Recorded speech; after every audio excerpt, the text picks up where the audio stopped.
بسم اللہ الرحمن الرحیم۔ میرے محترم سامعین،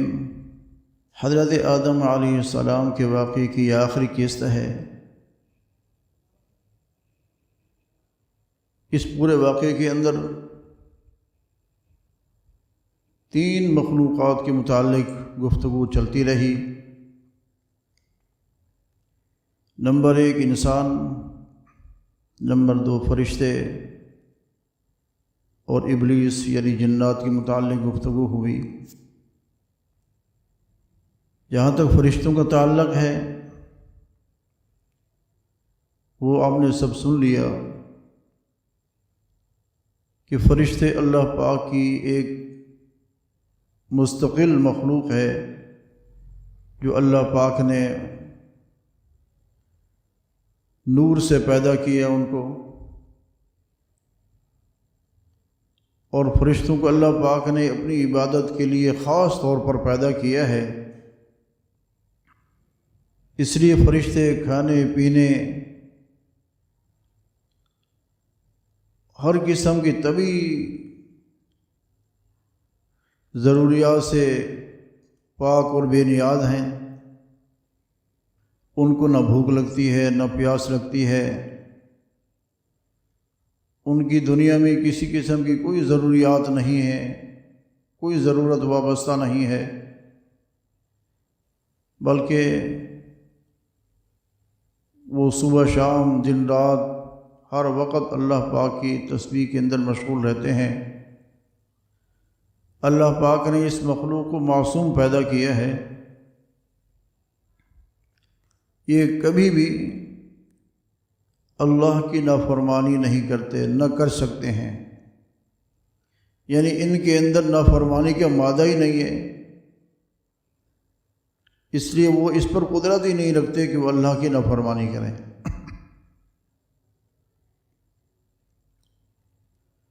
اور دوسرے انسان کے اندر اللہ پاک نے خیر بھی رکھی ہے، شر بھی رکھی ہے۔ خیر اور شر کا مادہ بالکل برابر رکھا ہے، یعنی انسان کو اللہ پاک نے شر کے اوپر بھی قدرت دی ہے، خیر کے اوپر بھی قدرت دی ہے، اور انسان کے ساتھ ضروریات زندگی لگا دی ہیں۔ کھانا پینا، رہائش کے لیے اس کے مکان کی ضرورت پڑتی ہے، بھوک مٹانے کے لیے بھوک مٹانے کے لیے کھانے کی ضرورت پڑتی ہے، پیاس مٹانے کے لیے پانی کی ضرورت پڑتی ہے۔ انسان سردی سے متاثر ہوتا ہے، گرمی سے متاثر ہوتا ہے، انسان بیمار بھی ہوتا ہے، اس کو شفا بھی ملتی ہے۔ انسان کا محتاج بھی ہوتا ہے۔ بہت سی ضروریات اللہ پاک نے انسانوں کی آپس میں ایک دوسرے سے جوڑ دی ہیں کہ ہر انسان دوسرے انسان کا محتاج بنا دیا گیا ہے۔ انسانوں میں ایک طبقہ حضرات انبیاء علیہ السلام کا ہے، جن کو اللہ پاک نے نبوت اور رسالت سے نوازا۔ ان کی ابتدا حضرت آدم علیہ السلام سے ہوئی اور انتہا خاتم الانبیاء محمد رسول اللہ صلی اللہ علیہ وسلم پر۔ اہل سنت والجماعت کا یہ عقیدہ ہے کہ جس طرح فرشتے معصوم ہیں، ان سے گناہ کا صدور نہیں ہو سکتا، اسی طرح حضرات انبیاء علیہ السلام بھی ہر گناہ سے پاک اور ماوراء ہیں۔ حضرات انبیاء علیہ السلام سے کوئی گناہ صادر نہیں ہو سکتا۔ اللہ پاک نے تمام نبیوں کو، تمام رسولوں کو معصوم پیدا کیا ہے۔ یہ نبوت کے لیے ضروری تھا، عصمت انبیاء ضروری تھی، تبھی تو وہ لوگوں کے لیے اسوہ حسنہ بنتے ہیں۔ اگر اللہ نہ کرے ان کے اندر بھی گناہ کے صدور کا امکان ہوتا تو وہ اسوہ حسنہ کیسے بن سکتے تھے، دوسروں کی رہنمائی کیسے کر سکتے تھے؟ اس لیے اللہ پاک ان کو پیدا ہونے کے بعد سے ہی ان کی نگرانی شروع کرتا ہے، اور ہمیشہ ان کی نگرانی ہوتی رہی، ان کو کبھی بھی کسی گناہ کے اندر مبتلا نہیں ہونے دیا۔ اور حضرات انبیاء علیہ السلام کے بعد دوسرا نمبر ان لوگوں کا آتا ہے جو ہر دور میں نبی کے صحابہ تھے، بالخصوص محمد الرسول اللہ صلی اللہ علیہ وسلم کے صحابہ۔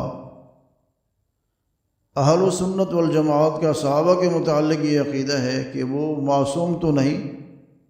محفوظ من اللہ ہیں، اللہ پاک نے ان کی حفاظت کی، گناہوں سے ان کو بھی محفوظ رکھا۔ اگر چھوٹی موٹی کوئی لغزشیں خطائیں ہوئی تو اللہ پاک نے ان کو فوراً معاف کر دیا۔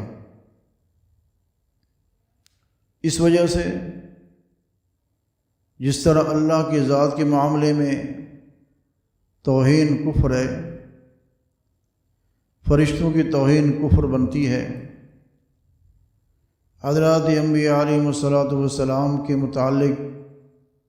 غلط سوچ، غلط الفاظ ان کی توہین اور توہین کفر بنتی ہے،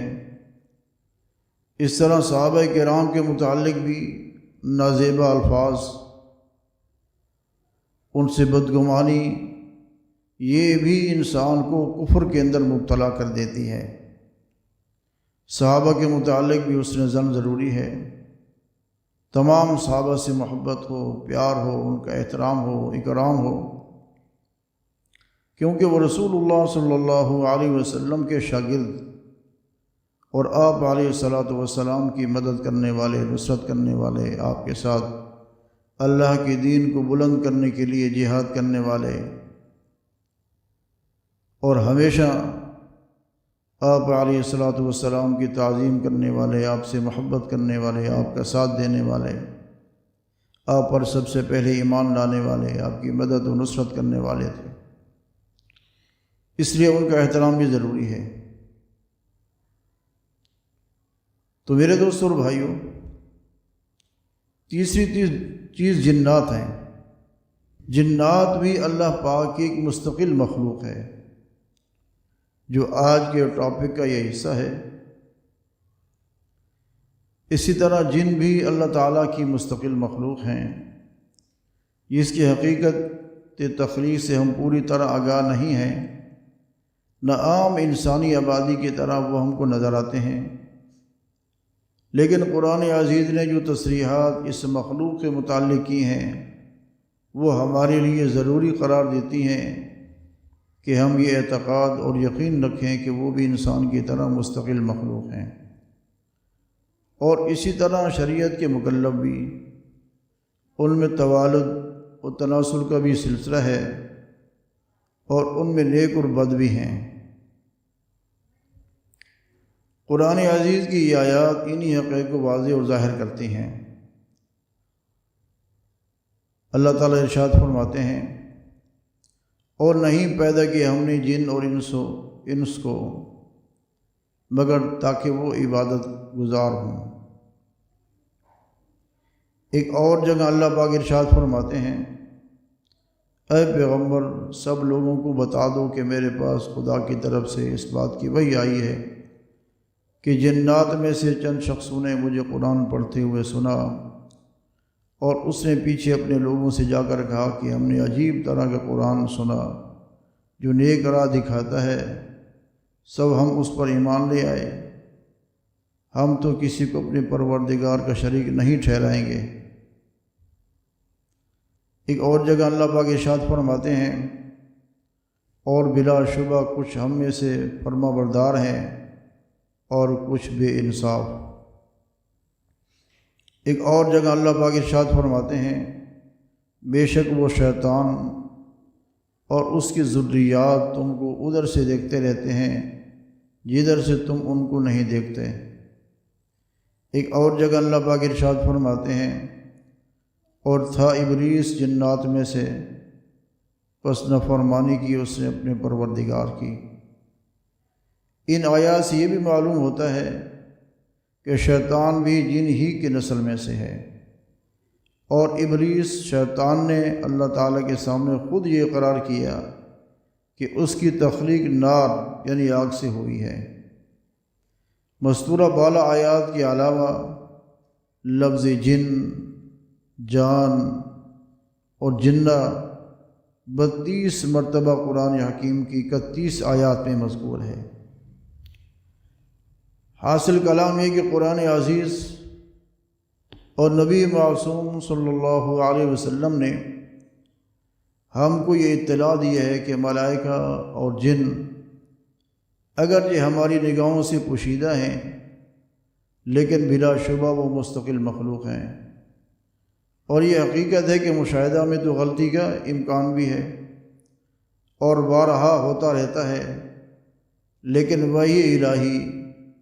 اور نبی معصوم صلی اللہ علیہ وسلم کی اطلاع میں غلطی کی مطلق گنجائش نہیں۔ لہذا ہمارا ایمان ہے کہ وہ اللہ تعالیٰ کی مستقل مخلوق ہیں، اس کے علاوہ عقلی اعتبار سے بھی ان کا مستقل مخلوق ہونا ناممکن نہیں ہے، بلکہ امکان عقلی کے دائرہ میں ہے۔ بس جو چیز عقل کے نزدیک ناممکن نہ ہو اور نقل یعنی وحی الہی اس کا یقین دلاتی ہو، تو اس کا انکار علم اور حقیقت کا انکار ہے، اور تنگ نظری اور ہٹ دھرمی کی زندہ مثال۔ رہا یہ امر کہ وہ ہماری مشاہدات و محسوسات سے باہر ہیں اور ہم ان کو نہیں دیکھتے، تو یہ بھی انکار کی کوئی معقول وجہ نہیں ہو سکتی، اس لیے کہ آج کی دوربینوں اور سائنس کے آلات سے پہلے ہزاروں برس تک ہم کو وہ بہت سی اشیاء محسوس نہیں ہوتی تھیں، اور نہ آنکھیں ان کو دیکھ سکتی تھیں، جن کا وجود اس وقت بھی موجود تھا، مگر آج وہ نظر بھی آتی ہیں اور محسوس بھی ہوتی ہیں۔ تو کیا ہزاروں سال پہلے جن لوگوں نے ان کے وجود کا انکار کیا وہ حقیقی علم پر مبنی تھا یا کوتاہی علم اور ذرائع معلومات و تحقیقات سے ناوقفیت کا نتیجہ؟ اس طرح ہم آج بھی بجلی، مقناطیس اور روشنی کی صحیح حقیقت سے ناآشنا ہیں، اور ان کو صرف ان کے آثار و علامات ہی سے پہچانتے ہیں۔ اسی طرح مادیین اور ملاحدہ کا انکار کسی علم اور یقین پر مبنی نہیں ہے، بلکہ محسوسات و مشاہدات میں نہ آنے کی بنا پر عدم علم کی وجہ سے ہے، جو کسی طرح عدم وجود کی دلیل نہیں بن سکتا۔ نیز علم دو ہی طرح حاصل ہو سکتا ہے، ایک علوم و فنون کے ذریعہ جو کسب و اکتساب کا محتاج ہے، اور دوسرے موہبت اور عطیہ الہی کی راہ سے، اور اس کا سب سے بلند درجہ وحی الہی ہے۔ پس اگر کوئی شے علوم و فنون کی راہ سے ہم معلوم نہ کر سکیں، مگر عقل اس کے وجود کو ناممکن نہ سمجھتی ہو اور وحی الہی اس کے وجود کا اعلان کرتی ہو، تو ہر ذی ہوش اور ذی عقل کا فرض ہے کہ وہ علوم و فنون کی درماندگی کے اعتراف کے ساتھ اس کو تسلیم کرے۔ البتہ اگر اس کو اس اطلاع کے وحی الہی ہونے ہی میں انکار ہو، یا وہ سر تا سر وحی الہی کا منکر ہو، تو اب اس کے لیے اس اطلاع پر ایمان لانے سے قبل ان دلائل کا مطالعہ ضروری ہے جو اس سلسلے میں قرآن عزیز نے بیان کیے ہیں، اور جن میں بتایا گیا ہے کہ وہ بلا شبہ کلام اللہ اور وحی الہی ہے۔ میرے محترم سامعین، قصہ حضرت آدم علیہ السلام میں چند اہم عبرتیں ہیں۔ یوں تو حضرت آدم علیہ السلام کے واقعہ میں بے شمار پند و نصائح اور مسائل کا ذخیرہ موجود ہے، اور ان کا احاطہ اس مقام پر ناممکن، تاہم چند عام عبرتوں کی جانب اشارہ کر دینا مناسب معلوم ہوتا ہے۔ نمبر 1، اللہ تعالیٰ کی حکمتوں کے بھید بے شمار اور ان گنت ہیں، اور یہ ناممکن ہے کہ کوئی ہستی بھی خواہ وہ کتنے ہی مقربین بارگاہ الہی میں سے کیوں نہ ہو، ان تمام بھیدوں پر واقف ہو جائے۔ اس لیے ملائکۃ اللہ انتہائی مقرب ہونے کے باوجود خلافت آدم علیہ السلام کی حکمت سے آشنا نہ ہو سکے، اور جب تک معاملہ کی پوری حقیقت سامنے نہ آ گئی وہ حیرت ہی میں غرق رہے۔ نمبر 2، اللہ تعالیٰ کی عنایت توجہ اگر کسی حقیر شے کی جانب بھی ہو جائے تو وہ بڑے سے بڑے مرتبہ اور جلیل القدر منصب پر فائز ہو سکتی ہے اور خلعت شرف و مجد سے نوازی جا سکتی ہے۔ ایک مشت خاک کو دیکھیے اور پھر خلیفۃ اللہ کے منصب پر نظر ڈالیے، اور پھر اس کے منصب نبوت و رسالت کو ملاحظہ فرمائیے، مگر اس کی توجہ کا فیضان بخت و اتفاق کی بدولت یہ خالی از حکمت نہیں ہوتا، بلکہ اس شے کی استعداد کے مناسب بے نظیر حکمتوں اور مصلحتوں کے نظام سے منظم ہوتا ہے۔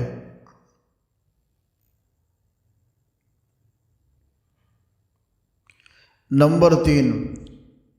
انسان کو اگرچہ ہمہ قسم کا شرف عطا ہوا اور ہر طرح کی جلالت و بزرگی نصیب ہوئی، تاہم اس کی تخلیقی اور طبعی کمزوری اپنی جگہ اسی طرح قائم رہی، اور بشریت و انسانیت کا وہ نقص پھر بھی باقی رہا۔ یہی وہ چیز تھی جس نے حضرت آدم علیہ السلام پر بائیں جلالت قدر و منصب عظیم نسیان طاری کر دیا، اور وہ ابلیس کے وسوسہ سے متاثر ہو گئے۔ نمبر 4، خطا کار ہونے کے باوجود اگر انسان کا دل ندامت و توبہ کی طرف مائل ہو تو اس کے لیے کبھی بھی باب رحمت بند نہیں ہوتا، البتہ خلوص اور صداقت شرط ہے۔ اور جس طرح حضرت آدم علیہ السلام کے نسیان اور لغزش کے عفو اسی دامن سے وابستہ ہے، اسی طرح ان کی تمام نسل کے لیے بھی عفو و رحمت عالم کا دامن وسیع ہے۔ اللہ پاک ارشاد فرماتے ہیں، کہہ دے اے میرے وہ بندو جو اپنے نفسوں کے بارے میں حد سے گزر گئے، گناہ کر کے نفسوں پر ظلم کیا ہے، تم اللہ کی رحمت سے نا امید نہ ہو، بے شک اللہ تعالیٰ سب گناہوں کو بخشنے والا اور رحم کرنے والا ہے۔ نمبر 5،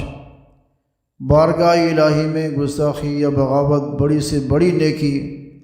اور بھلائی کو بھی تباہ اور برباد کر دیتی ہے، اور ابدی ذلت و خسران کا باعث بن جاتی ہے۔ ابلیس کا واقعہ عبرتناک ہے، اور اس کی ہزاروں سال کی عبادت گزاری کا جو حشر بارگاہ الہی میں گستاخی اور بغاوت کی وجہ سے ہوا، وہ بلا شبہ سرمایہ 100,000 عبرت ہے۔